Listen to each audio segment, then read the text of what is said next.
प्रिय छात्रों, हिंदी के इस शिक्षण सत्र में आपका हार्दिक स्वागत है। आज हम गद्य खंड के अंतर्गत मंत्र पाठ के छठे भाग का अध्ययन करेंगे। प्रस्तुत अंश में लेखक ने विरोधी घटनाओं, परिस्थितियों एवं भावनाओं का चित्रण करके मनुष्य को कर्तव्य बोध का मार्ग समझाया है। गद्यांश देखें।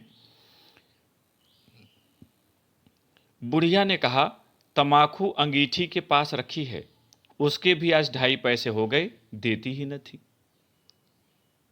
पूर्व में आपने पढ़ लिया है कि डॉक्टर चड्ढा के पुत्र को सर्प ने डस लिया है और यह समाचार बूढ़े भगत तक पहुंच चुका है।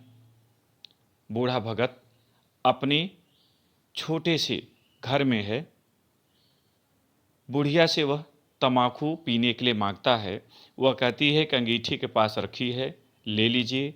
उसके भी 2.5 पैसे हो गए हैं, इसलिए वह उधार देने के लिए तैयार न थी। बुढ़िया यह कहकर लेटी। बूढ़े ने कुप्पी बुझाई, कुप्पी माने दीपक। कुछ देर खड़ा रहा, फिर बैठ गया, अंत को लेट गया।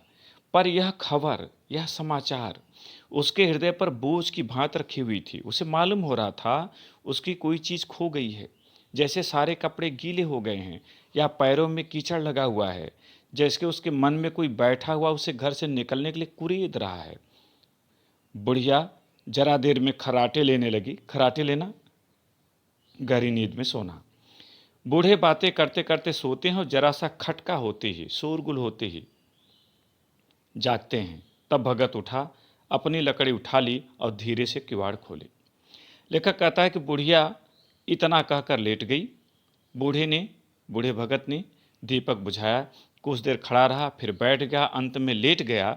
किंतु यह समाचार उसे ऐसा लग रहा था जैसे हृदय पर कोई बोझ की तरह रखा हुआ हो।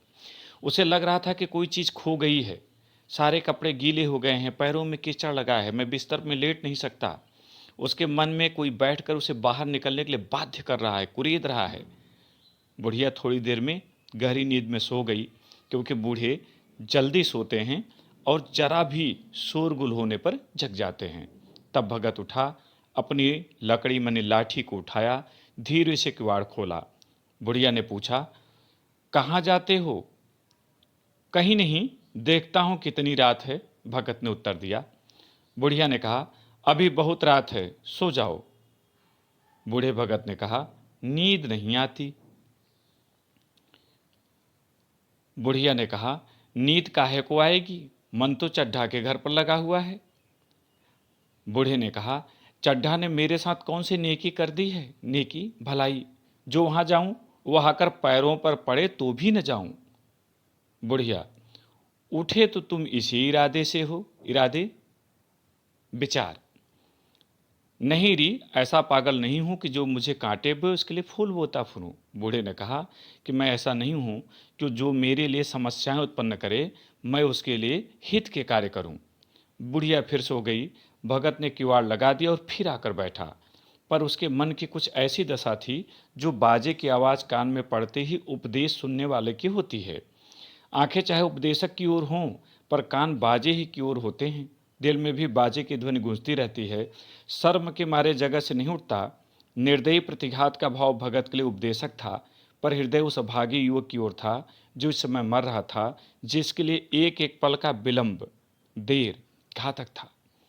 लेखक कहता है कि बुढ़िया थोड़ी देर में सो गई। बूढ़े भगत ने भी किवाड़ बंद किया और आकर बैठ गया, किंतु उसके मन की दशा बड़ी विचित्र थी। जैसे बाजे की मधुर आवाज़ कान में पड़ते ही उपदेश सुनने वालों की दशा होती है, वही बूढ़े भगत की थी कि भले ही दृष्टि उपदेशक की ओर हो, किंतु मन बाजे की ओर चला जाता है। जानना चाहता है कि आखिर बाजा बज क्यों रहा है, कारण क्या है।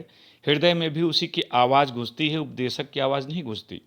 शर्म के मारे वो अपनी जगह से भले न उठे, किंतु वह बाजे की ओर ही ध्यान देता है। वही भाव इस समय भगत के मन में था। उसके लिए यह था कि एक भी क्षण का विलंब उस युवक के लिए घातक होगा। यह उपदेशक था और इस कारण वह बड़ा व्यथित था। उसने फिर किवाड़ खोले, इतने धीरे से कि बुढ़िया को खबर न हुई। बाहर निकल आया। उसी वक्त गांव का चौकीदार गश्त लगा रहा था। गश्त लगाना, पहरा देना। बोला, कैसे उठे भगत, आज तो बड़ी सर्दी है, कहाँ जा रहे हो?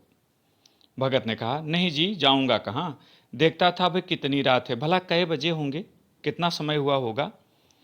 चौकीदार बोला, 1 बजा होगा और क्या, अभी थाने से आ रहा था तो डॉक्टर चड्ढा बाबू के बंगले पर भीड़ लगी हुई थी। उनके लड़के का हाल तो तुमने सुना होगा, कीड़े ने छू लिया है, सर्प ने काट लिया है, चाहे मर भी गया हो, तुम चले जाओ तो शायद बच जाए, सुना है 10,000 देने को तैयार हैं। भगत ने कहा, मैं तो न जाऊं, चाहे वह 10 लाख भी दें, मुझे 10,000 या 10 लाख लेकर करना क्या है, कल मर जाऊंगा, फिर कौन भोगने वाला बैठा हुआ है। चौकीदार चला गया। भगत ने आगे पैर बढ़ाया। जैसे नशे में आदमी की देह अपने काबू में नहीं रहती, पैर कहीं रखता है और पड़ता कहीं है, कहता कुछ है, जबान से निकलता कुछ है, यही हाल इस समय भगत का था। लेखक कहता है कि जब व्यक्ति नशा कर लेता है तो उसके शरीर की सुध बुध खो जाती है।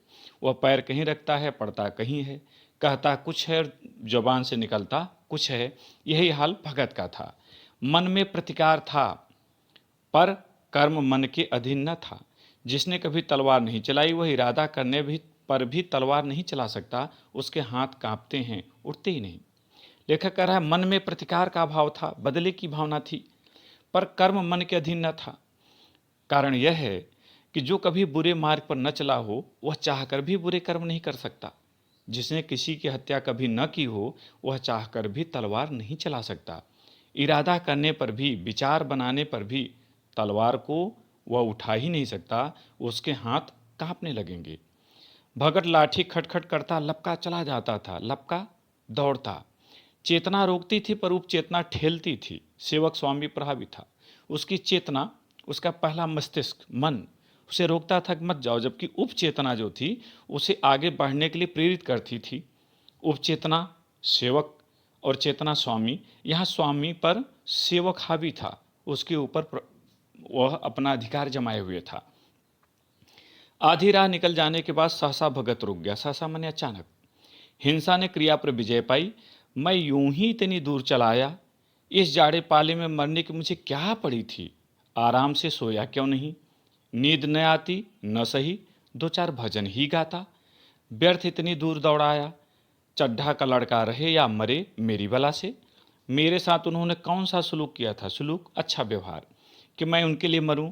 दुनिया में हजारों मरते हैं, हजारों जीते हैं, मुझे किसी के मरने जीने से क्या मतलब। जब लेखक आधे रास्ते तक पहुंच गया तब अचानक हिंसा ने उसके मन पर विजय प्राप्त कर ली और वह सोचने लगा कि मैं व्यर्थ में ही ठंडी की रात में इतनी दूर चलाया, आराम से सोता, नींद न आती तो 2-4 भजन ही गाता, व्यर्थ में यहाँ चलाया। अरे भाई, डॉक्टर चड्ढा का लड़का रहे या मर जाए, मेरा क्या नुकसान। कौन सा डॉक्टर चड्ढा ने मेरे साथ अच्छा व्यवहार किया है कि मैं उनके लिए मरूं। दुनिया में हजारों मरते हैं, या कि यह भी मर जाए, किसी के जीने मरने से मेरा क्या मतलब। मगर उपचेतना ने अब दूसरा रूप धारण किया, जो हिंसा से बहुत कुछ मिलता जुलता था। वह झाड़ फूंक करने नहीं जा रहा है, वह देखेगा कि लोग क्या कर रहे हैं। डॉक्टर साहब का रोना पीटना देखेगा कि किस तरह पछाड़े खाते हैं। वह देखेगा कि बड़े लोग भी छोटों की ही भांति रोते हैं या सब्र कर जाते हैं। सब्र करना, संतोष करना। वे लोग जो विद्वान होते हैं सब्र कर जाते होंगे। हिंसा भाव को यूं धीरज देता हुआ वह फिर आगे बढ़ा। लेखक कहता है कि जब भगत के मन में विचार उठे तभी उसकी उपचेतना ने एक दूसरा रूप धारण किया। उसने यह रूप बनाया कि मैं झाड़ फूंक करने नहीं जा रहा हूँ, मैं तो देखने जा रहा हूँ कि क्या डॉक्टर साहब सब्र करते हैं। बड़े लोग सब्र कर जाते हैं कि रोते हैं, मुझे यह देखना है। लोग कहते हैं कि जो विद्वान हैं, बड़े हैं, वो सब्र कर जाते होंगे। अपने मन को धीरज देता हुआ बूढ़ा भगत इस तरह आगे बढ़ा। इतने में 2 आदमी आते दिखाई दिए। दोनों बातें करते चले आ रहे थे। चड्ढा बाबू का घर उजड़ गया, वही तो एक लड़का था। 2 आदमी आ रहे थे, आपस में बात कर रहे थे कि डॉक्टर चड्ढा बाबू का घर तो उजड़ गया, नष्ट हो गया, एक ही लड़का था, वह भी चला गया।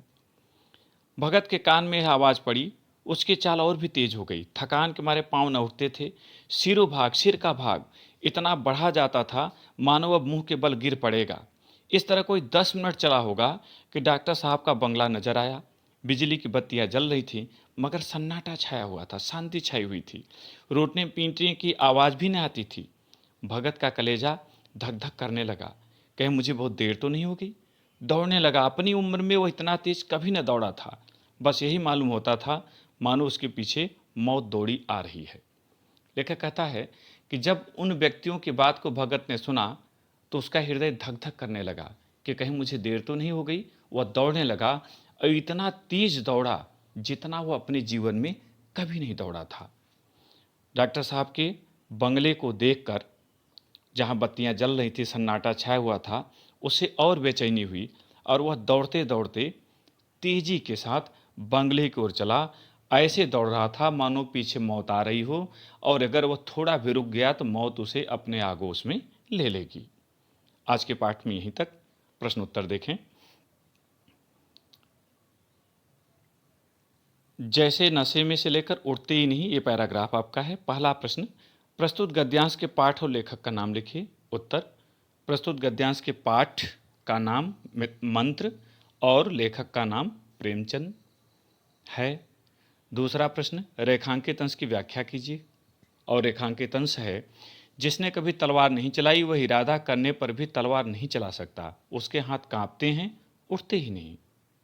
उत्तर, लेखक का विचार है कि जिस व्यक्ति ने अपने जीवन में कभी भी बुराई का अनुकरण नहीं किया है वह चाहकर भी बुरे कर्म नहीं कर सकता। जिसने कभी जीव हत्या न की हो वह चाहकर भी तलवार नहीं चला सकता। उसके हाथ कांपने लगेंगे और उससे तलवार चलाई न जा सकेगी। तीसरा व अंतिम प्रश्न, लेखक के अनुसार किस अवस्था में व्यक्ति की देह काबू में नहीं रहती। लेखक के अनुसार नशे की अवस्था में व्यक्ति की देह काबू में नहीं रहती। प्रिय छात्रों, इस प्रश्नोत्तर को अपने उत्तर पुस्तिका में लिखें। अब अंतिम भाग में मंत्र के शेष हिस्से को हम लोग पढ़ेंगे। बहुत बहुत धन्यवाद।